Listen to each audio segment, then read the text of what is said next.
beberapa akun ya kita pelajarin. Tadi akun apa saja yang dibahas?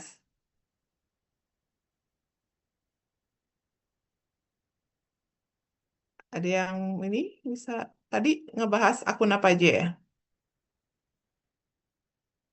Tadi aku baru masuk pas pinjaman bank ya sama Ekuitas. Sebelumnya bahas apa? Kas dan setara kas.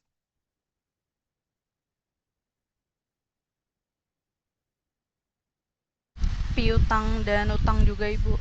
Terus Oh, tadi ada ekuitas juga, aset tetap. properti investasi ada? Udah Bu. Ada ya? Oke. Nah, jadi itu sudah beberapa akun utama ya yang sudah dibahas tadi sama Susi. Semoga sih teman-teman bisa ngerti ya. Memang nanti lebih ngertinya itu pada saat teman-teman sudah mulai audit, sudah mulai ketemu WP-nya gitu ya, permasalahannya seperti apa. Nah, itu baru mulai ring a bell nih dari yang kita bahas hari ini gitu. Tapi semoga dengan training hari ini pas teman-teman nanti masuk ke klien ya at least ada yang ada pemahaman yang dibawa apa sih yang akan teman-teman kerjakan pada saat melaksanakan audit gitu ya, dan tentu saja ada yang kayak tadi sudah dibahas ya, ada di tiap akun kan juga ada audit programnya, bisa teman-teman lihat ya jadi guidance gitu, ataupun dokumentasi kertas kerja dari tahun lalu gitu ya, itu pun bisa menjadi guidance-nya sebenarnya. Jadi kita belajar sini untuk pengertiannya sebenarnya apa gitu. Oke, nah sekarang kita akan belajar tentang draft ya, tentang laporan keuangan gitu. Nanti kalau misalnya memang masih ada waktu, aku akan balik ke prosedur substantif gitu ya. Oke, sebentar aku share dulu,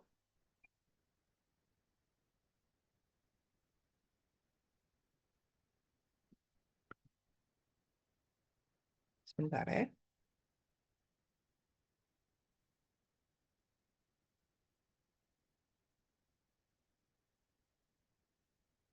Nah, yang saya sharing di sini ini adalah ilustratif report dari kantor kita.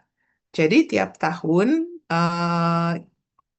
kantor kita menerbitkan ilustratif report seperti ini ya. eh ada yang konsolidasi, ada yang single entity, ada yang bilingual, bahasa Indonesia atau bahasa Inggris gitu. Nah, ini saya pakai yang bukan konsolidasian. Nah, ilustratif report ini adalah ilustratif report untuk emiten.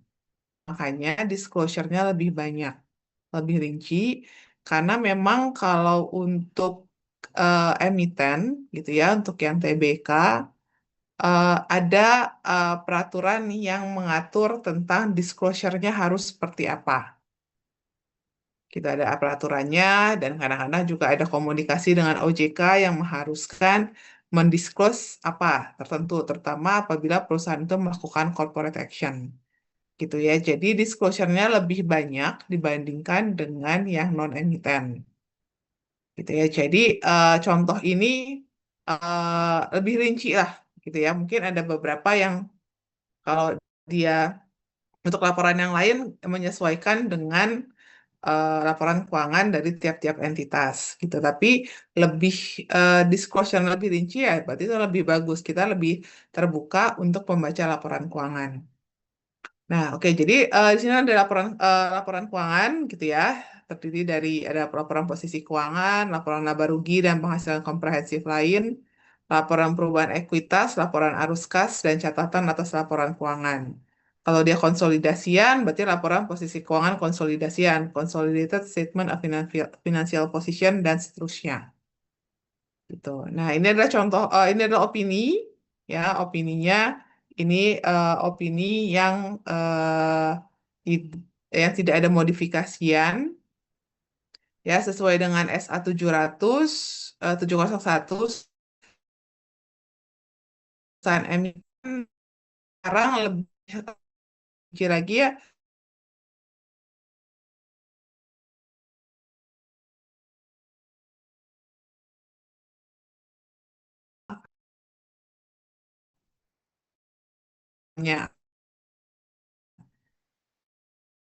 utama.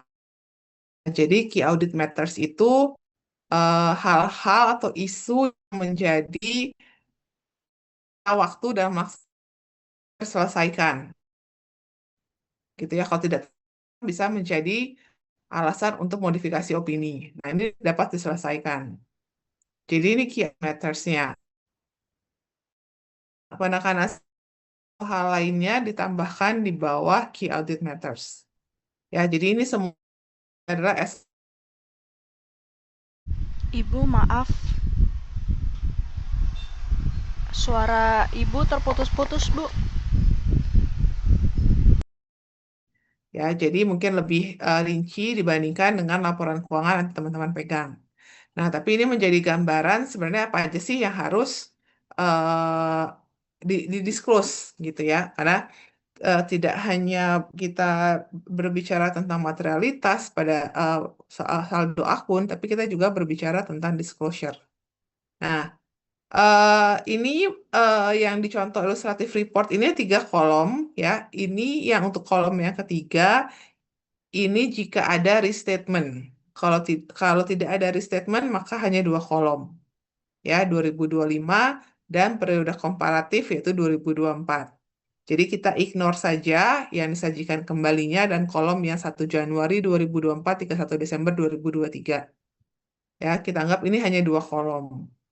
Ya. Nah, kalau misalnya teman-teman memegang perikatan yang sudah berulang, berarti kan seharusnya sudah ada audit report yang 31 Desember 2023. Sorry, 2024. Nah, berarti kan komparatifnya 2024, komparatifnya 2023. Nah, biasanya kita akan membuat blank report di awal. Nah, blank report berarti 2023-nya sebelah di sini di-delete, kemudian 2024-nya pindah ke periode yang di sampingnya, dan baru 2005-nya kosong. Gitu ya, untuk semua akun dikosongkan. Ya, untuk saldo 2025-nya jadi ini kosong. Nanti setelah sudah mulai reporting, baru mulai diisi. Sesuai dengan yang ada di kertas kerja kita. Nah, biasanya untuk ini ada yang mapping. Jadi ini semuanya nih dalam bentuk apa link ke Excel. Ya, kalau ini kan Word nih ya bisa di delete langsung. Ada yang langsung mapping, jadi perubahannya semua ada langsung di Excel-nya. Eh, ada yang masih dalam bentuk Word seperti ini. Ya, jadi ada mapping atau masih Word. Nah, ini adalah laporan posisi keuangan, ya, laporan posisi keuangan. Jadi ini beberapa akun yang kita bahas tadi ada kas dan setara kas, piutang, persediaan, ya. Kemudian ada juga aset tetap, ya. Kemudian ada tadi ya kalau ada properti investasi, gitu ya, dan ada aset hak guna.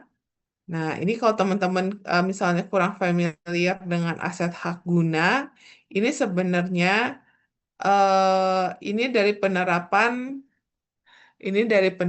PSAK 73 atau sekarang berubah, saya selalu lupa nomoran yang baru sekarang. Ya, dari sewa. Ya, dari PSAK tentang sewa. Nah, sekilas saya jelasin ya untuk aset hak guna. Nah, jadi dulu sebelum penerapan PSAK ini ada juga PSAK 30 kalau nggak salah ya, PSAK sewa. Bahwa ada sewa pembiayaan, ada sewa operasi. Ya, ada sewa pembiayaan, ada sewa operasi. Sorry, sewa pembiayaan terus betul aset, sewa hak guna ya. Ya, jadi kalau misalnya ada leasing gitu ya. Nah, leasing ini, kalau ada leasing, nah leasing ini yang dimasukkan sebagai aset hak guna. Ya, sorry, bukan aset hak guna, aset, saya lupa nama terminologi awalnya. Ya, nah, jadi aset leasing ini dicatat sebagai kepemilikan tidak langsung pada aset tetap. Nah, kemudian ada juga misal sewa operasi. Sewa operasi misalnya perusahaan menyewa mobil untuk operasional gitu ya, atau menyewa gedung untuk kantor gitu ya. Nah, dulu di laporan keuangan itu ini dimasukkan sebagai beban sewa. Nah, tapi sejak penerapan PSAK 73 ini eh, aset yang kita sewa itu dianggap menjadi aset tetap kita. Seperti aset tetap kita sehingga menjadi namanya aset hak guna. Jadi baik aset leasing yang kita peroleh dari leasing ataupun yang kita peroleh dari sewa operasi masuk menjadi aset hak guna. Nah, perlakuannya sama dengan aset tetap ya, jadi ada mutasinya, langsung didepresiasikan sama. Nah, tapi karena dia ini berasal dari leasing ataupun berasal dari sewa operasi, maka ada liabilitasnya. Liabilitasnya disebut liabilitas sewa. Jadi kalau misalnya leasing kan jelas ya, leasing berapa tahun, kita punya utang berapa. Nah, utangnya itu yang dulu disebut utang leasing sekarang menjadi liabilitas sewa. Tapi juga ada dari sewa operasi, misalnya kita nyewa gedung selama 10 tahun. Nah, kita harus menghitung nih 10 tahun kira-kira liabilitas kita berapa berapa banyak. Nah, itu didiskontokan kemudian masuklah sebagai liabilitas sewa. Ya, secara garis besar seperti itu. Jadi ini adalah aset, ya aset dibagi menjadi ada aset lancar atau aset tidak lancar berdasarkan jatuh temponya ya. Kalau ini berarti 1 tahun, ini selebih dari 1 tahun. Demikian juga ada liabilitas, ada jangka pendek maupun jangka panjang sama ya 1 tahun maupun di atas 1 tahun. Nah, makanya kalau misalnya dia punya utang bank, karena utang bank, misalnya utang bank jangka panjang, misalnya dia untuk 5 tahun, yang akan jatuh tempo dalam 1 tahun akan dinaikkan sebagai liabilitas jangka pendek. Ya, tadi sempat dibahas kayak Mas Susi. Kemudian yang lebih dari 1 tahun dimasukkan sebagai liabilitas jangka panjang. Oke, jadi ini liabilitas, kemudian ada ekuitas. Ya, ini ekuitas. Kalau misalnya dia konsolidasian, berarti di bawah sebelum jumlah ekuitas dia ada kepentingan non pengendali. Ya, untuk yang bukan owners equity. Ya, jadi ini ekuitasnya, ya ini jadi seluruhnya laporan posisi keuangan. Berarti kalau teman-teman membuat blank report 2025-nya blank, di sininya adalah 2024 yang sudah audited. Kemudian ada laporan laba rugi dan penghasilan komprehensif lain. Oke. Nah, ini ada penjelasan operasi yang dilanjutkan. Ini bisa digunakan, bisa tidak. Kalau misalnya tidak ada operasi yang dihentikan, keterangan operasi yang dilanjutkan tidak perlu digunakan. Tapi kalau misalnya ada operasi yang dihentikan di sini, berarti di sini harus dibedakan mana operasi yang dilanjutkan. Gitu ya. Jadi biasanya sih tidak ada operasi yang dihentikan ya. Tapi kalau misalnya ada operasi yang dihentikan ini harus menjadi satu kesatuan di sini doang. Jadi PL-nya tidak rinci. Dia menjadi satu kesatuan di sini saja. Nah, ini yang di breakdown seperti ini adalah operasi yang dilanjutkan ya. Nah, kemudian ini kan ada penjualan beban pokok penjualan, kemudian ada laba rugi brutonya. Ini adalah operasional, ya. Yang penting di atas laba usaha adalah untuk operasional. Yang tidak berhubungan dengan operasional berarti ada di bawahnya.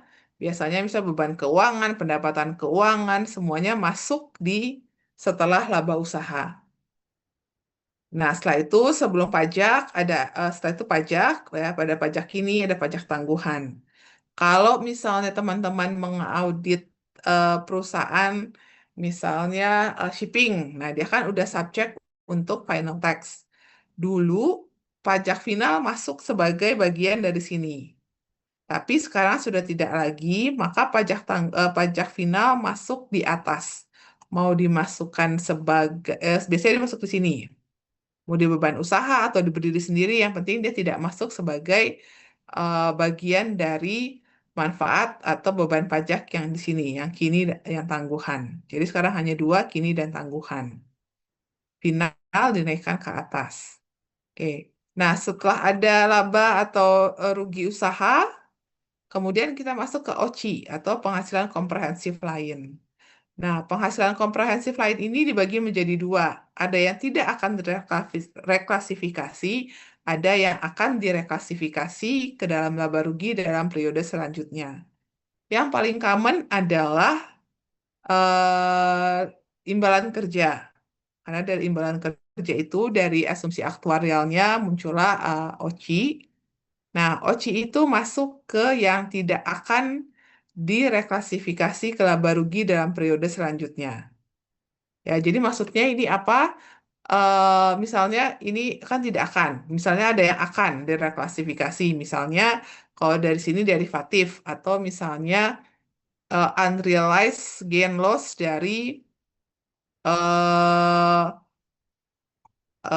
fair value through OCI gitu ya, investment.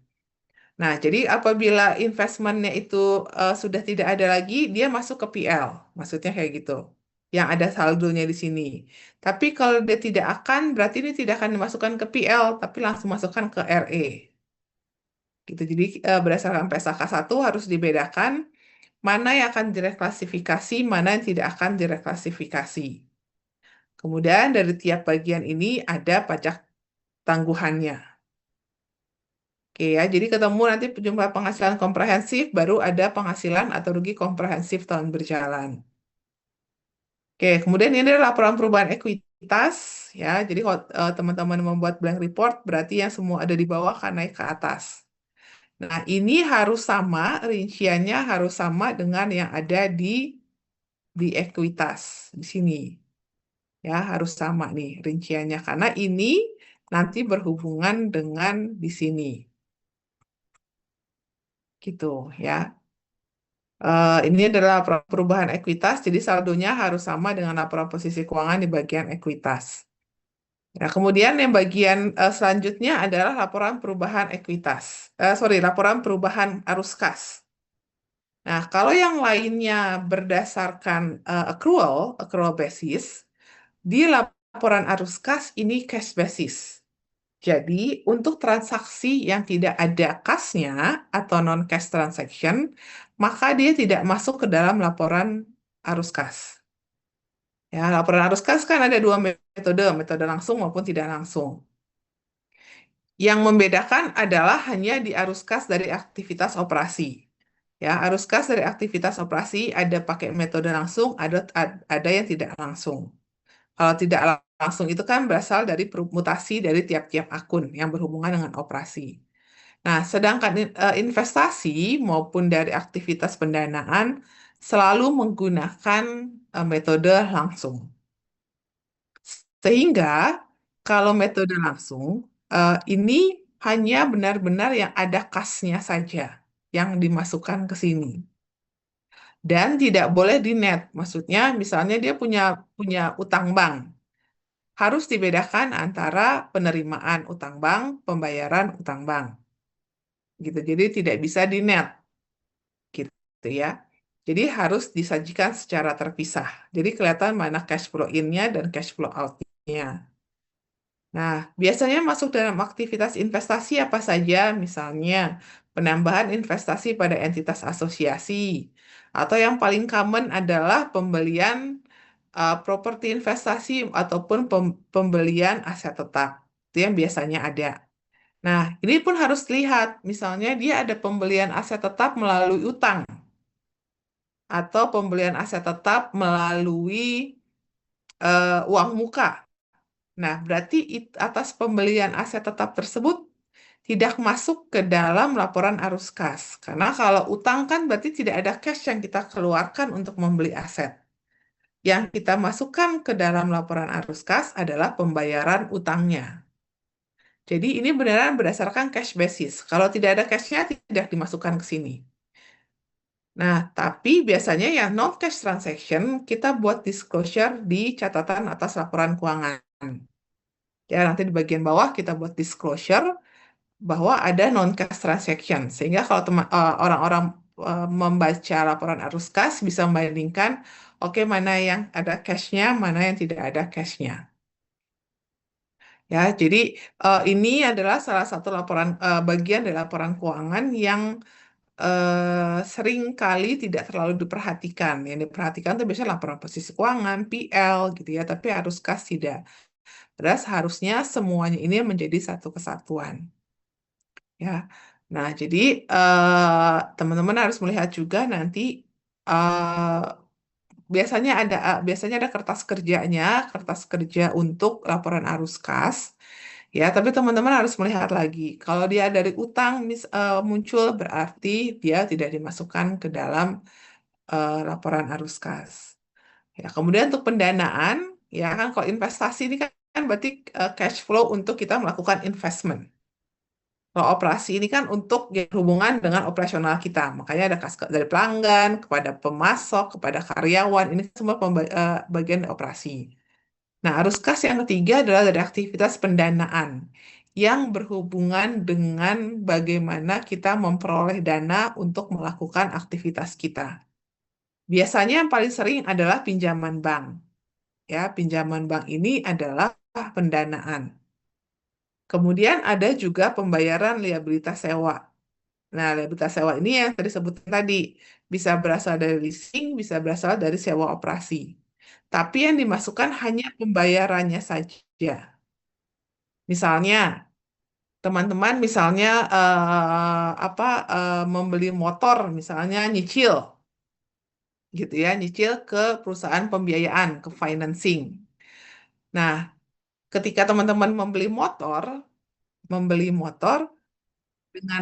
melalui financing, gitu ya, melalui financing, apakah ada cash flow di situ? Teman-teman nih bisa ngajuin ke perusahaan financing selain DP ya, jangan bisa ada DP. Financing ya untuk berapa lama beli motor misalnya. Pada saat transaksi itu terjadi, apakah ada cash flow yang keluar? Apakah kita membayar sesuatu atau kita menerima sesuatu? Seharusnya kan tidak, ya. Kita menerima motor, kita menerima barang, kemudian kita menimbulkan utang. Nah, berarti kan tidak ada cash flow yang terlibat dari transaksi tersebut. Nanti akan ada cash flow-nya ketika kita melakukan pembayaran. Pembayaran utangnya, cicilannya. Barulah pembayaran itu dimasukkan ke arus kas. Gitu. Ya, simpelnya. Itu dimasukkan kepada aktivitas pendanaan. Jadi waktu kita memperoleh si motor, ya memperoleh motor, tidak ada transaksi yang dicatat di laporan arus kas karena tidak ada kas yang terlibat. Itu kita masukkan sebagai disclosure atau pengungkapan tambahan di catatan atas laporan keuangan bahwa terjadi penambahan aset motor dari utang pembiayaan sebesar sekian. Tapi ketika kita melakukan pembayaran atas utangnya, barulah masuk di sini karena kan beneran ada cash-nya yang keluar. Konsepnya seperti itu. Jadi nanti kalau teman-teman melakukan membuat misalnya laporan arus kas, ada kertas kerjanya, pastikan bahwa memang di situ ada arus kasnya yang terlibat.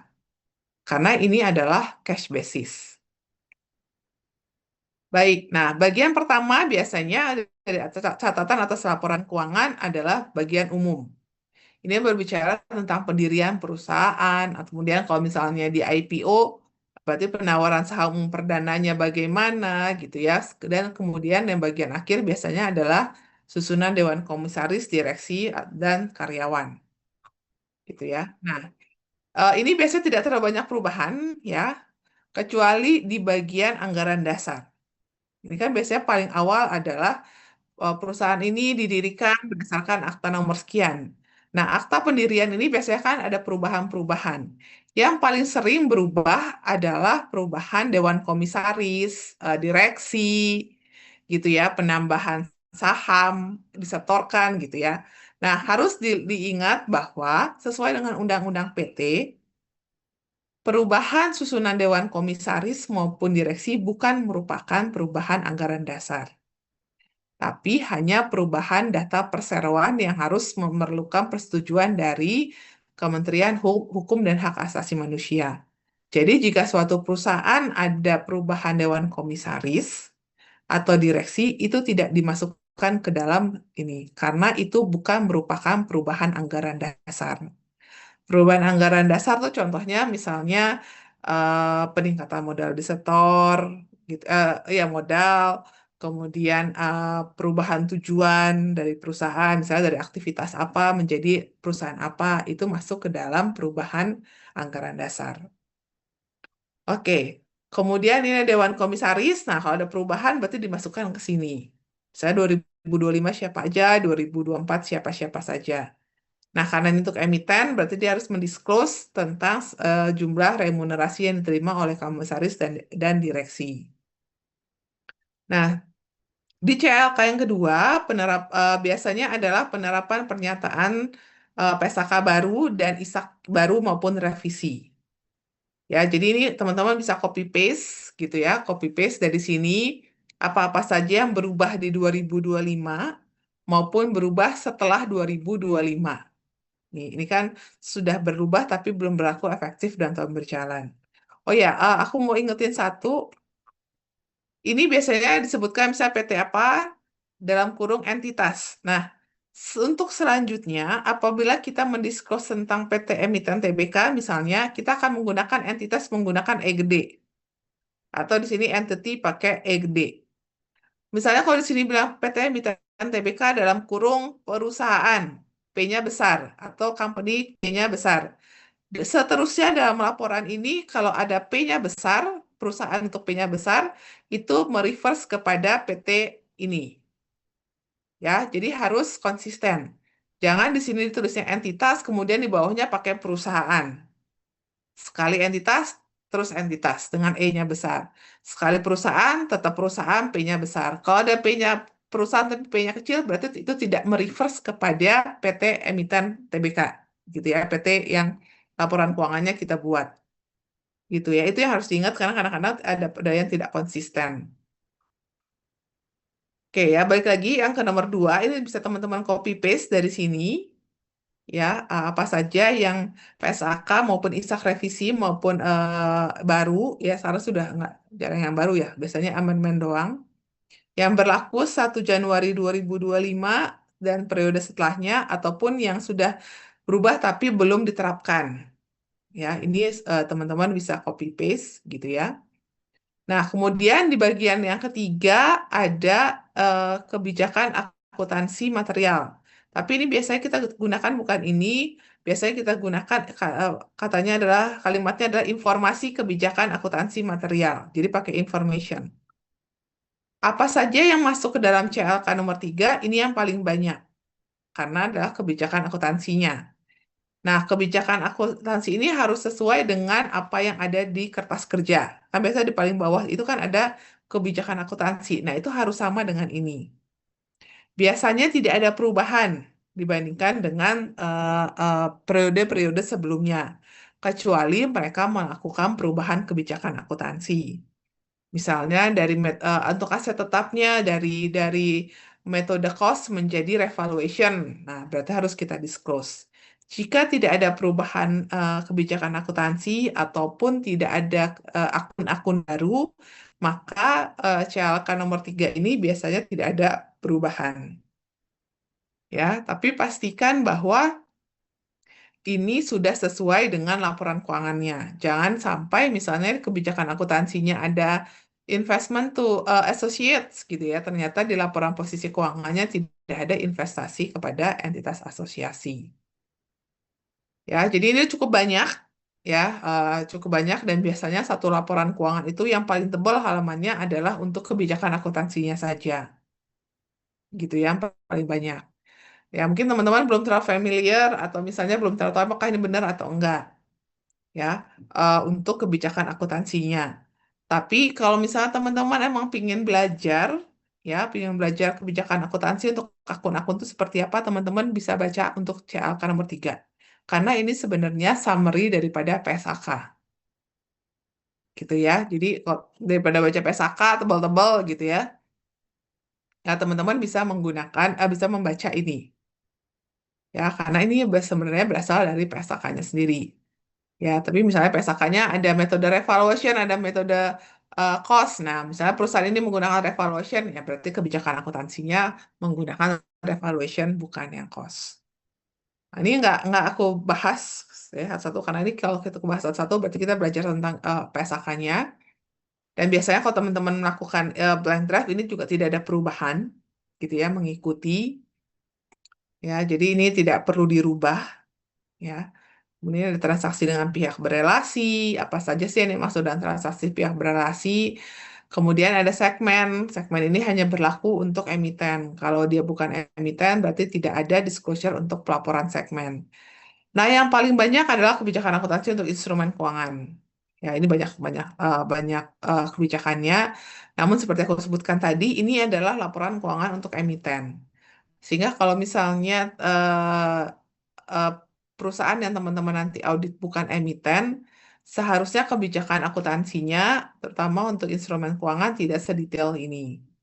Karena kan biasanya kalau emiten punya nih klasifikasi aset keuangan pada amortize atau pada fair value through OCIF, fair value through PL gitu ya. Tapi kalau misalnya perusahaannya lebih simpel, biasanya punya aset keuangan hanya untuk yang amortize doang gitu ya. Jadi kebijakan akuntansinya dapat persingkat. Ataupun misalnya dia kalau misalnya perusahaan emiten ataupun perusahaan lebih besar, dia punya hedging gitu ya, dia punya aset derivatif gitu ya. Nah, sedangkan kalau untuk perusahaan yang lebih sederhana mereka tidak memiliki, sehingga kebijakan-kebijakan untuk aset derivatif, untuk hedging semuanya juga tidak perlu di copy paste gitu ya. Jadi ini sebenarnya sebagai guidance. Sehingga kalau misalnya kebijakannya tidak sama dengan disclosure-nya tidak sama dengan yang perusahaan klien yang teman-teman pegang itu is okay. Yang penting tetap berdasarkan PSAK. Oke ya, jadi kalau teman-teman melakukan draft ini biasa tidak ada perubahan ya. Jarang lah ada perubahan. Jadi kalau misalnya draftnya sudah pernah masuk ke QC, seharusnya sudah tidak banyak lagi perbaikan. Tapi kalau di setiap perusahaannya baru atau belum pernah masuk ke QC, nah ini biasanya banyak yang dicoret-coret oleh QC untuk menyederhanakan sesuai dengan akun-akun yang ada di laporan keuangan. Ya, jadi kayak gini instrumen keuangan derivatif ini biasanya kita suka delete gitu ya, karena di laporan keuangannya tidak ada disclosure tentang keuangan derivatif. Ataupun misalnya tentang hedging gitu ya, karena tidak ada hedging, disclosure tentang hedging, ya berarti udah tidak perlu dibuat kebijakan untuk hedging. Nah, ini kan ada berapa lembar sendiri ini. Ya, ini lumayan banyak gitu ya. Tapi pengaturan saling hapus itu tetap harus, jadi aset keuangan dan liabilitas keuangan tidak boleh di tidak boleh disajikan. Oke, sebentar. Ada yang di WhatsApp. Di WhatsApp, sorry, di ini chat. Kalau yang hijau ini, yang ditandain hijau, ini adalah perubahan. Ya, biasanya perubahan. Perubahan dari illustrative report sebelumnya. Atau misalnya kalau teman-teman saya, oke, saya sorry kembali ke atas lagi. Em, ini kan guidance-nya doang ya, misalnya. Nah, ini berarti ada perubahan nih, ya, dari bandingan ilustratif sebelumnya. Nah, kemudian tadi yang banyak ya. Ini misalnya pada atau setelah 1 Januari 2025. Berarti kan di ilustratif report sebelumnya kan pada atau setelah 1 Januari 2024. Gitu. Jadi yang di highlight hijau ini adalah perubahan jika dibandingkan dengan ilustratif report tahun sebelumnya. Jadi ini adalah yang baru berlaku di 2025 gitu maksudnya. Sedangkan kalau kuning ini teman-teman harus lihat nih. Kan ini kan reverse-nya ya, lihat catatan 30. Nah, ini kan belum tentu di laporan keuangan yang teman-teman buat belum tentu catatannya 30 tentang misalnya pembelian kembali gitu ya. Jadi yang di highlight kuning ini teman-teman harus lihat lagi reference note-nya sudah sesuai atau tidak. Karena ini sesuai dengan penyajian di report masing-masing. Kalau di report ini kan catatan 30. Nah, mungkin teman-teman kalau memang ada buyback gitu ya, mungkin note-nya bukan 30 tapi 31 atau 32. Jadi ini harus diperhatikan lagi apakah sesuai dengan draft yang teman-teman pegang. Ya, jadi kuning teman-teman harus tailor sendiri, menyesuaikan. Kemudian kalau hijau ini berarti ada perubahan tahun berjalan.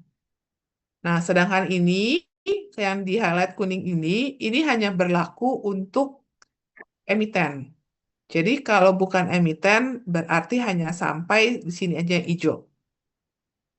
Karena ini adalah peraturan yang mengatur disclosure untuk laporan keuangan emiten. Jadi kalau bukan emiten, ini semua kuning di delete. Kemudian nih ada lagi, nih yang metode langsung, ini kan untuk arus kas. Kalau teman-teman laporan arus kas yang menggunakan indirect method, metode tidak langsung ya, berarti ini harus dirubah jadi metode tidak langsung. Jadi yang kuning-kuning ini harus disesuaikan dengan laporan keuangan masing-masing perusahaan. Gitu ya. Nih kan ada mata uang pelaporan yang digunakan dalam laporan keuangan ada rupiah yang juga merupakan mata uang fungsional. Bisa saja laporan keuangannya mata uang pelaporannya misalnya dolar walaupun eh, eh, lebih sering sih rupiah ya, tapi ada beberapa laporan yang menggunakan mata uang pelaporannya adalah dolar. Jadi di sini dinyatakan dalam dolar, US dollar, kecuali dinyatakan lain. Nah, berarti kalau misalnya dia dolar, berarti kan ini harus dirubah menjadi dolar. Jadi ada mata uang pelaporan, ada mata uang fungsional. Mata uang fungsional itu adalah mata uang yang digunakan secara majority oleh perusahaan untuk penjualan, untuk pembelian, untuk operasional. Jika dia menggunakan rupiah, berarti mata uang fungsionalnya adalah rupiah, ya. Nah, tapi kadang ada perbedaan antara mata uang fungsional dan mata uang pelaporan. Mata uang pelaporan adalah mata uang yang digunakan untuk pelaporan di laporan keuangan. Misalnya, dia adalah perusahaan yang berdiri dan beroperasi di Indonesia, sehingga mata uang fungsionalnya adalah rupiah. Tapi karena dia entitas induknya di luar negeri dan ini laporannya harus selalu dikonsol ke luar negeri, maka mereka menggunakan mata uang pelaporan dolar misalnya. Jadi itu ada perbedaan. Ya, jadi harus disesuaikan dengan laporan keuangan masing-masing. Gitu ya. Jadi ini perubahan-perubahannya. Misalnya kalau ini PSAK 109 karena sebelumnya sebenarnya di 2024 itu mulai berlaku penomoran baru PSAK. Sebelumnya kan di 2023 ini masih menggunakan PSAK 71. Nah, makanya ini dihijaukan karena ada perubahan dari 71 sekarang penomorannya menjadi 109. Ya, ini kan lagi nih harus detailor sesuai dengan catatan di laporan keuangan yang teman-teman buat. Ya, jadi itu membedakan yang hijau dan yang kuning. Oke, kemudian tadi kita sampai instrumen keuangan ya. Nah, kemudian jadi banyak banget nih instrumen keuangan ya. eh, Ya, ini biasanya kalau misalnya laporan keuangannya simple nih bisa aku udah deletein semua. Ya banyak aku delete. Nah, kemudian ada kas dan setara kas ya.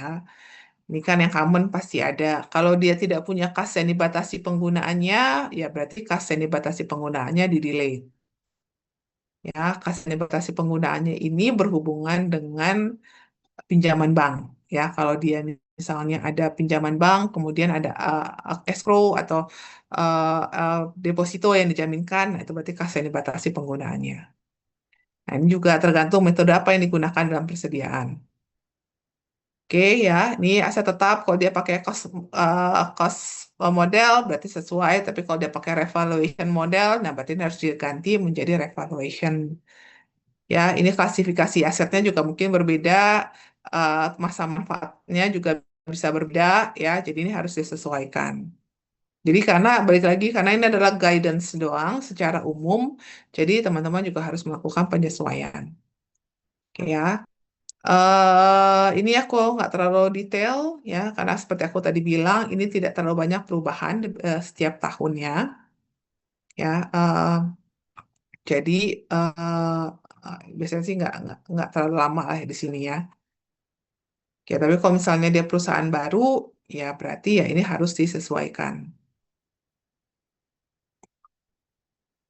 Ini salah nih ya. Ini seharusnya entitas. Oh, salah. Oke, kemudian ada properti investasi, aset tak berwujud. Jadi banyak nih contoh-contoh kebijakan akuntansinya. Ya, aku nggak bahas ya, skip-skip aja.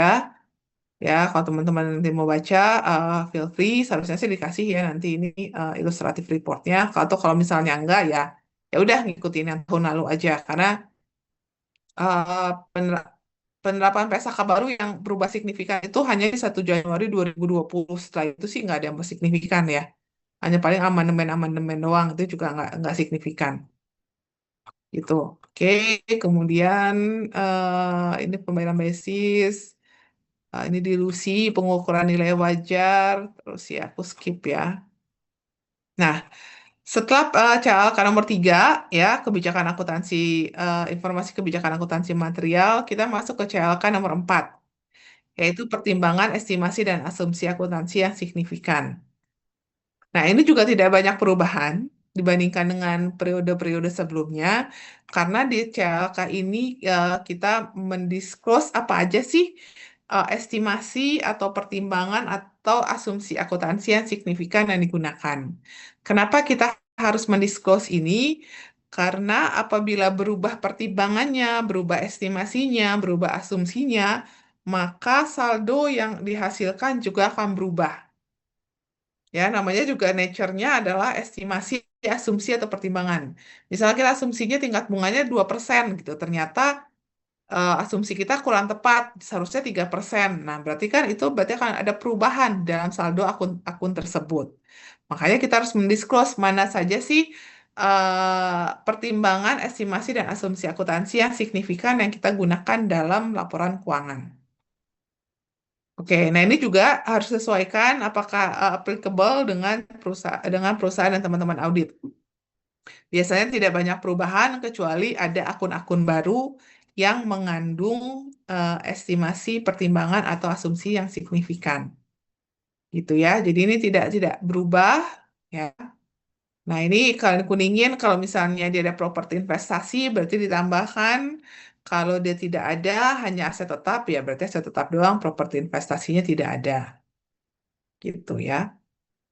Kemudian, oke, nah setelah CL keempat, baru kita masuk ke CL kelima. Nah, CL kali 5 dan seterusnya ini sudah masuk ke saldo akun. Ya, jadi ini sesuai dengan akun-akun yang ada di laporan laporan eh, laporan keuangan.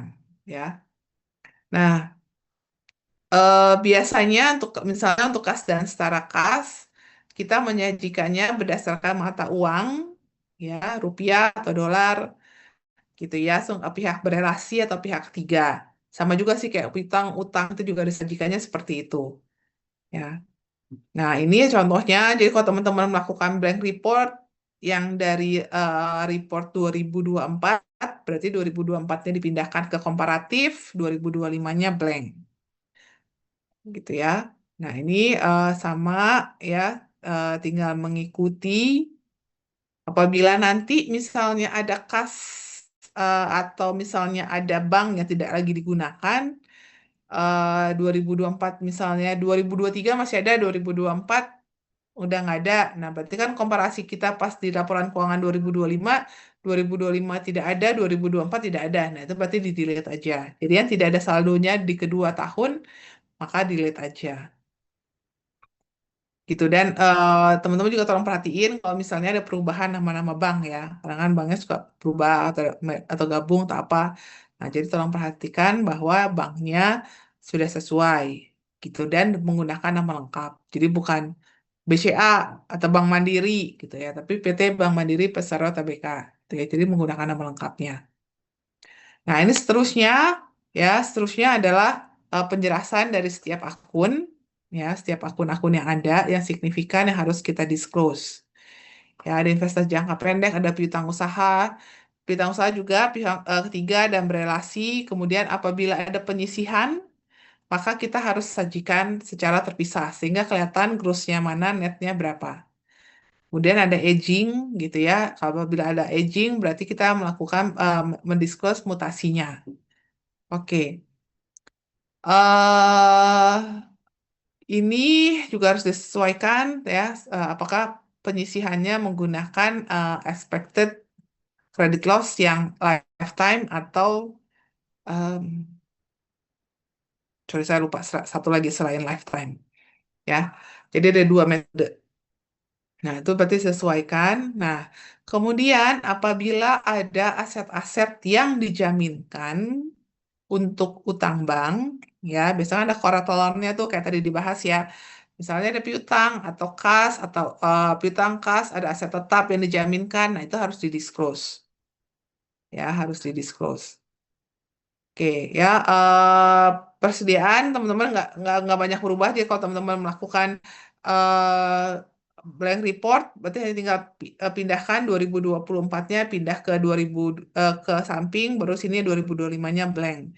Nah, ini juga untuk setiap penjelasan seperti ini berarti juga dirubah jadi 31 Desember 2025 dan 2024.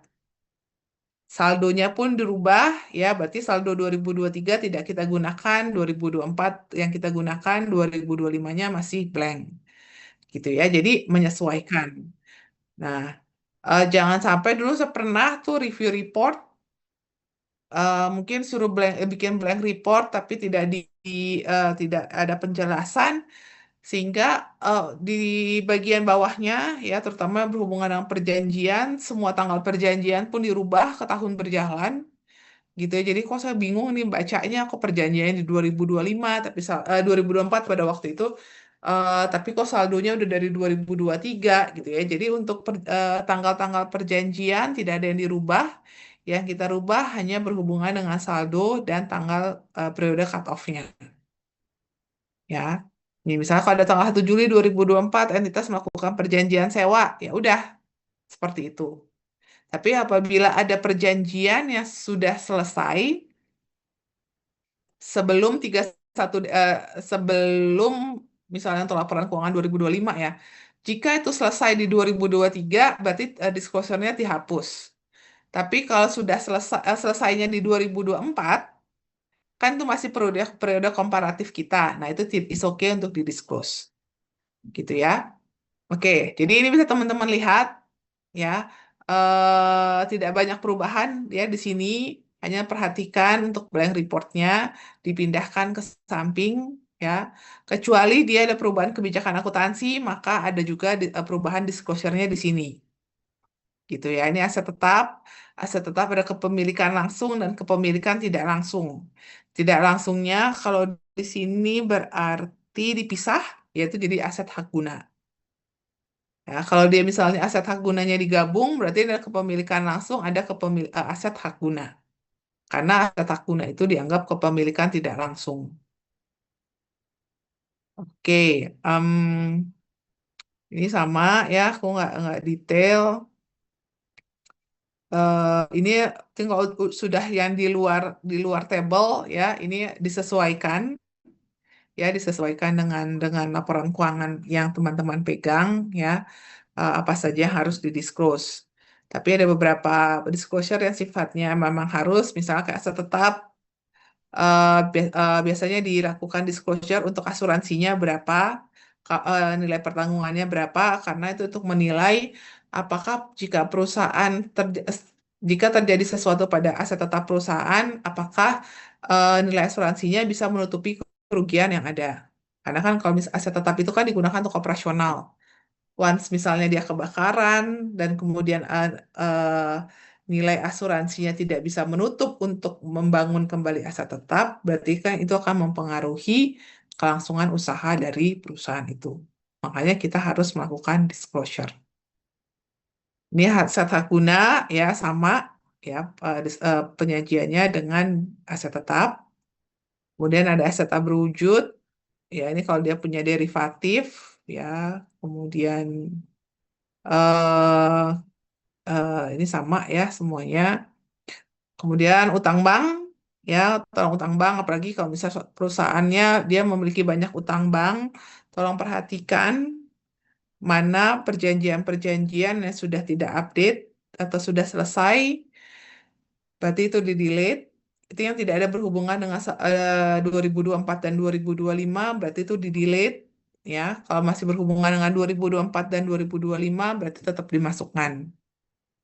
Kemudian jika ada adendum, tolong adendum yang paling baru dimasukkan, terutama untuk pinjaman jangka pendek. Karena kan itu berarti tiap tahun harus diperubahkan, ada adendumnya.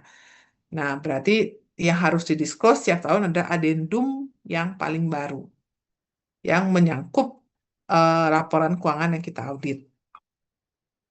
Nah, ini ada liabilitas sewa ya, yang tadi aku bahas juga ya. Jadi, ini kalau dari contohnya di sini, dia berarti adalah leasing, ya, dari perusahaan leasing, bukan dari sewa operasi.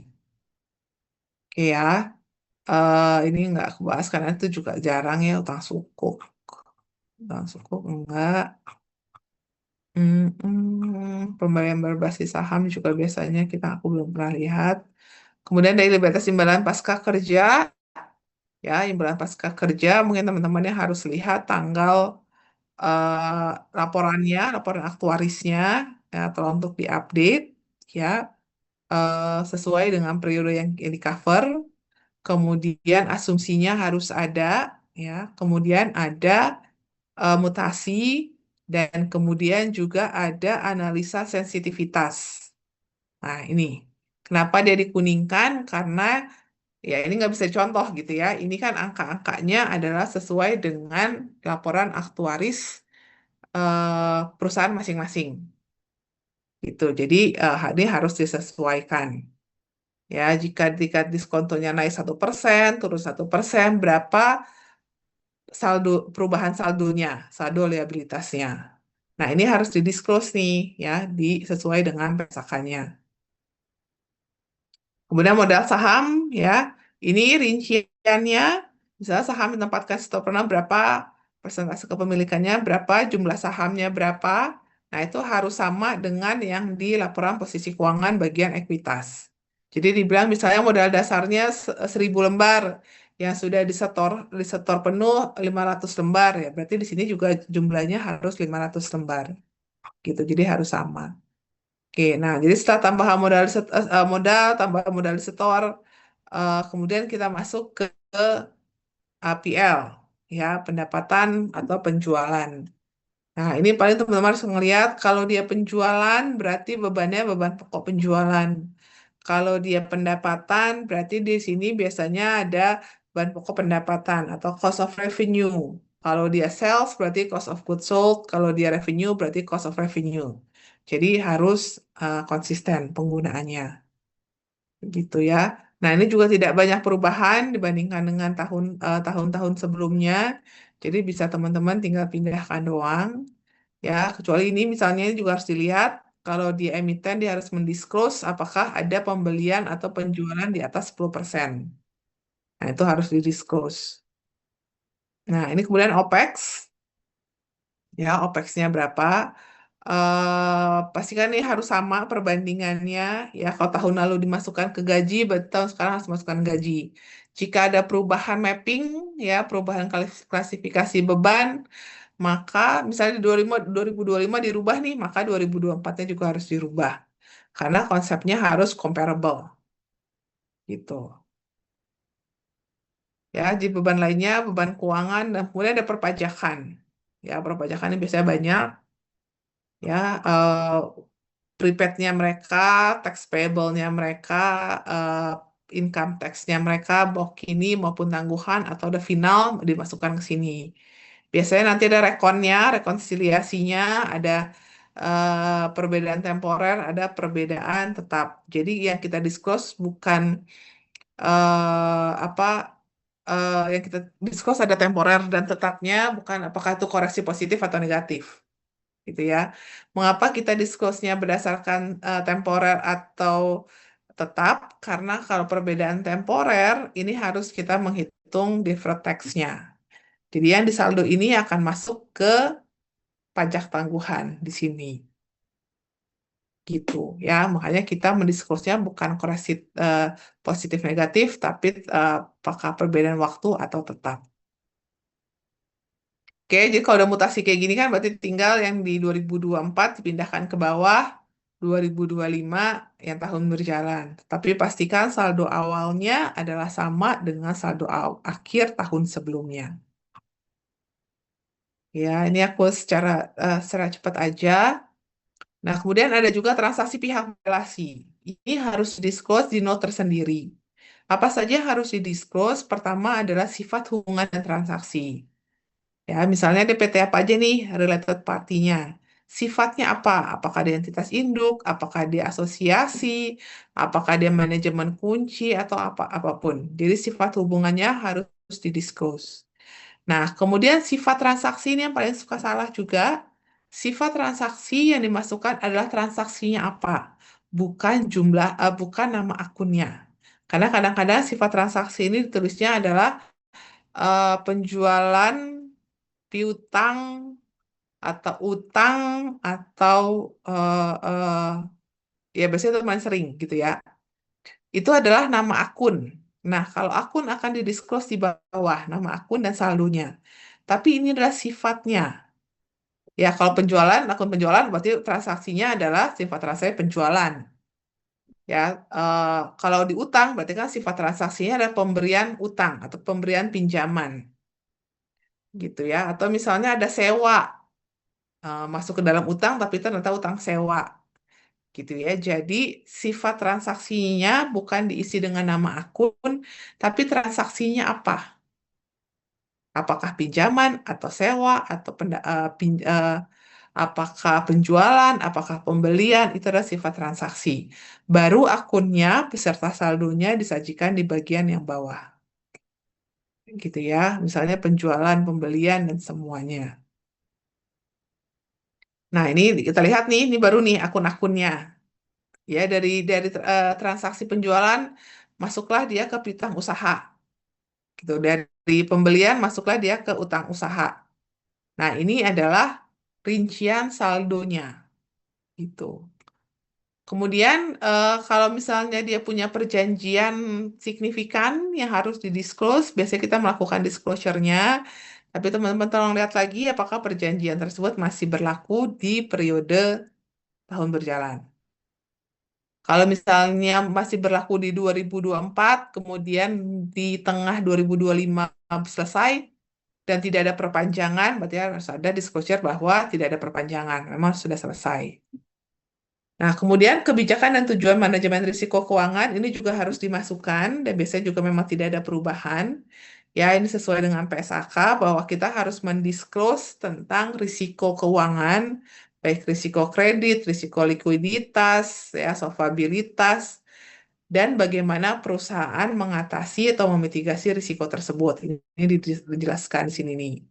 Risiko pasar, bagaimana kalau misalnya perusahaan punya pinjaman yang signifikan, berarti kan dia terekspos dengan risiko suku bunga. Atau kalau misalnya penjualannya atau pembeliannya banyak dalam mata uang asing, berarti kan dia terekspos untuk risiko mata uang asing. Ya, jadi ini disesuaikan dengan perusahaan, tapi biasanya tidak ada perubahan dibandingkan dengan periode-periode sebelumnya. Jadi ini juga nggak harus dirubah. Yang paling harus dirubah adalah angka-angkanya.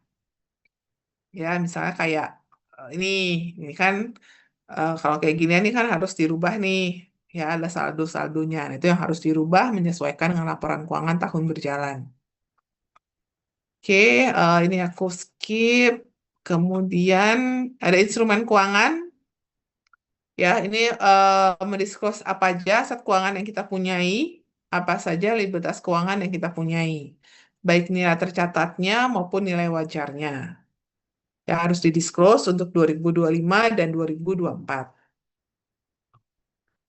Oke, ini juga kita harus mendisclose bagaimana metode apa yang digunakan ya untuk menghitung nilai wajarnya. Misalnya biasanya untuk aset keuangan dan likuiditas keuangan yang berjangka pendek ya itu kita anggap mencerminkan nilai wajarnya karena jangka waktunya ada jangka pendek. Tapi kalau dia jangka panjang, nah itu biasanya misalnya kita menggunakan suku bunga pasar gitu ya itu nilai wajarnya. Ya, ada juga untuk aset dan liabilitas moneter dalam mata uang asing, kalau dia banyak, ya ini harus didisclose. Mata uang asingnya apa saja, kemudian ekuivalennya berapa. Ekuivalennya berarti harus sesuai dengan saldo yang tercatat di laporan keuangan kita. Oke, ini segmen hanya berlaku untuk emiten, ya segmen. Kalau dia bukan emiten, berarti tidak ada disclosure ini.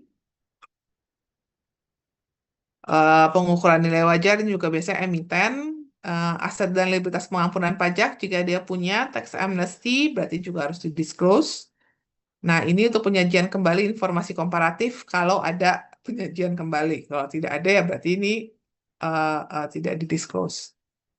Ya, peristiwa setelah periode pelaporan, nah ini juga teman-teman harus lihat. Misalnya di 2024 ada note untuk subsequent events ini, kemudian nyatakan misalnya pada Maret 2025 perusahaan melakukan perubahan Dewan Komisaris misalnya. Nah, berarti di laporan keuangan 2025 itu kan sudah tidak menjadi subsequent event lagi, tapi sudah masuk ke current year. Sehingga note itu harus di-delete di sininya.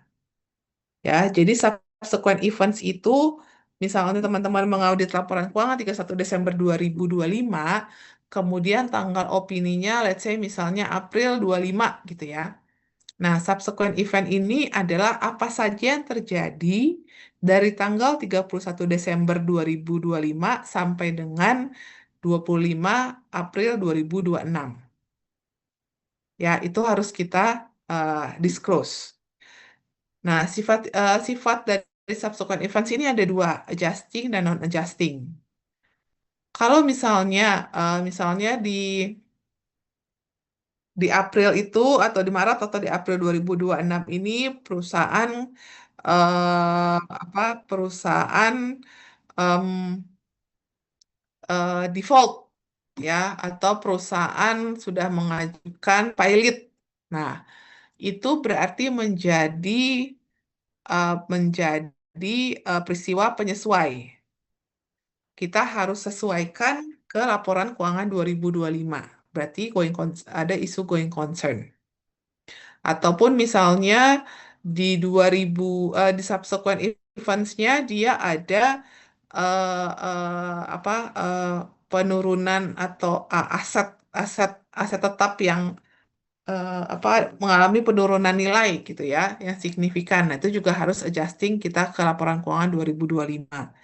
Tapi ada juga non-adjusting. Jadi dia hanya bersifat disclosure. Jadi misalnya ada perubahan dekom. Nah, itu kan tidak merubah saldo 2025, tapi harus kita disclose. Ya, jadi teman-teman harus melihat, jadi subsequent event di laporan tahun sebelumnya berarti tidak menjadi subsequent event lagi di tahun berjalan. Nah, ini adalah pengungkapan informasi tambahan yang aku sebutkan tadi. Jadi dia adalah transaksi non-kas, tapi dia mempengaruhi arus kas. Ya, misalnya penambahan aset tetap melalui liabilitas sewa atau penambahan aset tetap melalui utang. Tidak ada cash flow-nya, tapi dia itu bersinggungan dengan laporan arus kas yang kita sajikan di atas. Jadi misalnya di aset tetap terdapat penambahan sebesar 1 juta di tahun berjalan. Kemudian yang kita sajikan di laporan arus kas, pembelian aset tetap sebesar 600.000. Berarti kan ada selisih 400.000. Nah, ternyata 400.000 itu adalah penambahan aset tetap melalui utang. Jadi, saldonya bisa ditayap 1 juta ke penambahan aset tetap tahun berjalan. Gitu contohnya. Jadi, dia transaksi non-kas, sehingga dia mempengaruhi laporan arus kas kita. Jadi, melengkapi. Oh, kok 1 juta nih penambahan aset tetapnya, tapi kok di laporan arus kas hanya 400.000. Oh, ternyata 600.000-nya itu dari utang. Nah, utang itu yang harus kita disclose di sini. Pengungkapan informasi tambahan arus kas.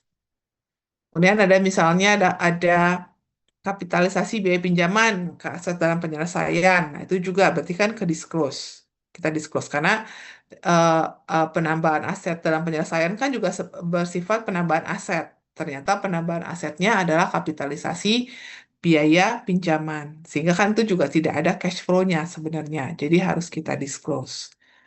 Oke, nah bagian akhir ya biasanya kita mendisclose tentang ini tanggal opini.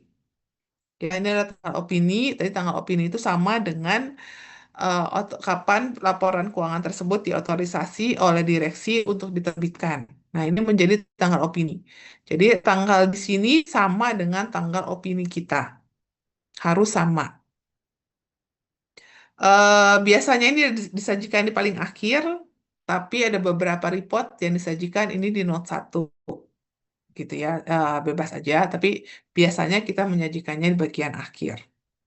Nah ya, jadi ini adalah laporan keuangan yang mungkin nanti teman-teman juga kerjakan ya di bagian reporting di bagian akhir setelah melakukan tadi risk assessment, kemudian risk response yang ngelakuin TOC ataupun melakukan pengujian substantif. Nah, bagian dari terakhir adalah reporting, yaitu teman-teman selain untuk komunikasi dengan manajemen, komunikasi dengan klien tentang temuan-temuan kita, gitu ya.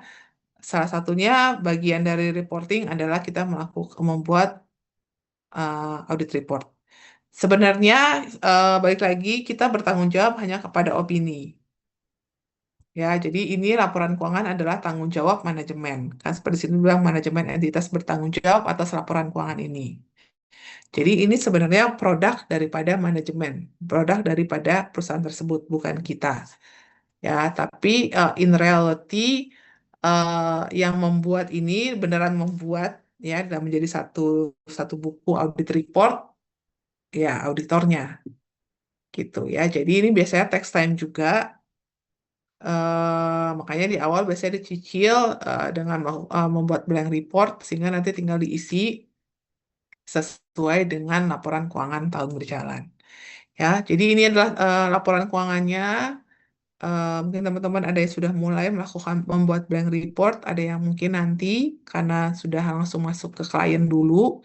Ya, jadi either way teman-teman semoga udah familiar apa saja sih yang harus dikerjakan gitu. Ini sebenarnya nggak susah, tapi kadang-kadang ya ada aja beberapa yang membuat blank reportnya nggak sesuai gitu ya. Ini tentang blank report gitu. Jadi semoga ini bisa gambaran apa aja sih yang nanti kita sajikan.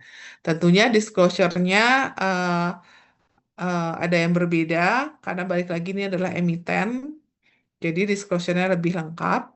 Sedangkan kalau misalnya laporan keuangan yang teman-teman audit bukan dari emiten, nah biasa kan ada dia disclosure-nya tidak terlalu lengkap gitu ya. Walaupun sebenarnya lebih bagus, lebih lengkap, lebih lebih bagus gitu ya. Oke ya, jadi ini adalah tentang laporan keuangan. Kita membuat drafting audit report. Nah, balik lagi, kalau misalnya teman-teman nanti kebagian yang emiten, ya, terutama dengan tahun ini, karena jadwalnya makin ketat, ya mungkin ini bisa langsung dibuat terlebih dahulu. Gitu ya, mungkin itu aja ya dari sini. Em, Sebentar, ada yang nanya. Ilustrasi ini apakah bisa digunakan untuk perusahaan bersak apapun atau hanya perusahaan bersak FRS? Kalau dia, jadi kan biasanya kita menggunakan PSAK ataupun SAKEP sekarang ya. Kan dulu tahun lalu itu misalnya untuk 2024 ada yang pakai sak etap. Nah, kemudian sak etap itu kan di tahun 2025 berubah menjadi SAKEP, sak entitas privat ya. Nah, SAKEP itu sebenarnya semakin mendekati dengan PSAK umum yang kita gunakan, ya, yang berbasis FRS, gitu ya, semakin mendekati. Tapi belum sama. Jadi misalnya yang paling berubah kan misalnya tentang instrumen keuangan. Dulu instrumen keuangan tidak terlalu diakui di SAK etap, tapi di SAKEP sekarang dia sudah mengakui instrumen keuangan gitu ya, ada OCI-nya, kemudian dia ada konsolidasi. Dulu kan tidak ada konsolidasi ya untuk menggunakan yang sak etap, tapi SAKEP sekarang sudah bisa konsolidasi. Kemudian selain ada OCI-nya, kemudian juga ada pajak tangguhan. Kalau sak etap sebelumnya tidak ada pajak tangguhan, sekarang sudah ada. Jadi beberapa memang sudah lebih update gitu ya, karena sebenarnya eh, sak etap itu kan dulu dibuat untuk mengakomodir perusahaan-perusahaan terutama kayak bank-bank kecil atau apa BPR yang belum siap menggunakan IFRS sehingga dibuatlah SAKETAP. Nah, tapi kan semakin ke sini semakin itu tidak bisa digunakan ya karena tidak comparable dan seharusnya perhitungannya harus sudah menggunakan konsep nilai wajar sehingga keluarlah SAKEP ini. Nah, jadi kalau misalnya teman-teman laporan keuangannya menggunakan SAKEP ya entitas privat, apakah bisa menggunakan ini? eh, mm, Nggak semuanya, karena tetap harus menyesuaikan dengan SAKEP gitu ya. eh eh, eh, s- Banyak yang sama, semakin banyak yang sama yang bisa digunakan untuk ini. Tapi karena ini kan kalau kita lihat kan tadi kebijakan-kebijakannya itu kan berdasarkan PSAK sekian, berdasarkan PSAK sekian. Jadi kan kebijakannya memang berdasarkan PSAK. Jadi nanti kalau teman-teman melakukan audit untuk perusahaan yang tidak menggunakan PSAK umum ya yang berbasis IFRS, maka illustrative report ini harus disesuaikan dengan kebijakan-kebijakan yang sesuai dengan SAKEP. Kita belum ada sih yang sesuai SAKEP. Jadi harus dimodified sendiri. Ataupun misalnya perusahaan asuransi dia punya yang syariah. Nah, itu juga tidak ada di sini sehingga kalau misalnya ada disclosure tertentu itu pun harus menyesuaikan. Gitu ya. Jadi ini masih menggunakan basis FRS gitu. Nah, kalau untuk sakepnya kita belum punya illustrative reportnya. Gitu karena dia lebih simple sebenarnya. Apalagi kan itu sakep itu kan baru berlaku di tahun ini gitu ya. Tahun sebelumnya kan pakai sak etap itu kan lebih simpel. Sebenarnya dari IAP itu ada illustrative report untuk sak etap, tapi eh, sepertinya sudah lama tidak diperbaharui. Nah, dengan berubahnya menjadi sak etap menjadi sakep, berarti kan illustrative report itu juga jadi udah nggak update juga kan, gitu ya. Tapi misalnya ada OCI, berarti kan kita bisa melihat PSAK itu kayak gimana disclosure-nya. Atau misalnya ada pajak tangguhan. Nah, pajak tangguhan berarti bisa kita lihat ke sini, gimana sih disclosure untuk pajak tangguhan. Gitu ya. Jadi kita belum punya illustrative report yang sesuai dengan SREP. Ya, illustrative reportnya baru sesuai PSAK. Kemudian kita juga belum punya illustrative report by industry. Ya, jadi misalnya untuk bank kan pasti beda, untuk asuransi pasti beda gitu ya. Untuk beberapa akun-akun tertentu, misalnya asuransi kan ya nggak tidak dibedakan tuh antara lancar tidak lancar, semuanya sama. Jangka pendek, jangka pendek, jangka panjang kan tidak ada pemisahnya. Nah itu kita tidak kita belum memiliki illustrative reportnya.